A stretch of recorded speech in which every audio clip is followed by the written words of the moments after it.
শুভ সন্ধ্যা। আজ থেকে নতুন একটা সিরিজ শুরু করছি, যেখানে আমি আমার জীবনের কিছু গল্প বলবো রোজ। সিরিজের নাম কিছু বাস্তবতা, কিছু কল্পনা, অল্প হলেও গল্প হোক। তো চলো আজকের গল্প শুরু করা যাক। কিছুদিন আগে আমি লেন্সকার্ট থেকে দুটো পাওয়ার চশমা কিনেছি। কদিন ইউজ করার পর আমার একটা চশমার ফ্রেম ভেঙে যায়। আমি যেখান থেকে কিনি ওখানের লেন্সকার্টের হেল্পলাইন নাম্বারে কল করি, বললাম ফ্রেমটা রিপেয়ারিং করে দেওয়ার জন্য। তো যিনি ফোনটা ধরেছিলেন উনি বিকালে ফ্রেমটা নিয়ে ওনাদের কাউন্টারে বললেন। সেই মতো আমি যাই আর ওনাদের কাউন্টারে গিয়ে বলি আমি কল করেছিলাম ফ্রেমটার জন্য। তো উনি অবাক হয়ে আমার দিকে দেখলেন আর বললেন, আপনি সকালে কল করেছিলেন? আর আমি ভাবলাম কোনো ক্লাস 5-6-এ পড়ার বাচ্চার সাথে কথা বলেছি সকালে।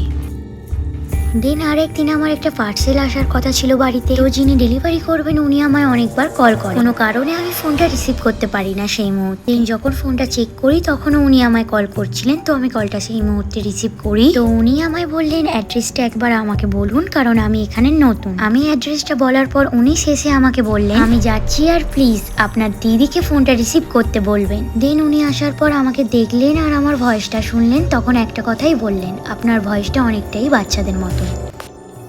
আর একদিন আমি ফ্রি ফায়ার গেম খেলছিলাম, খেলার সময় ওখানে নিজের স্কোয়াডের সাথে কথা বলছিলাম। দেন বিকেলে আমার একটা ফেসবুক ফ্রেন্ড আমাকে জানায় যে আপনার ভাই ফ্রি ফায়ার গেম অনেক ভালো খেলে, আজকে দুপুরে আপনার আইডি দিয়ে খেলছিল আর আমরা একই স্কোয়াডে ছিলাম। আমার ভয়েস শুনে সে এটা বুঝতেই পারে না যে দুপুরের গেমটা আমি খেলছিলাম।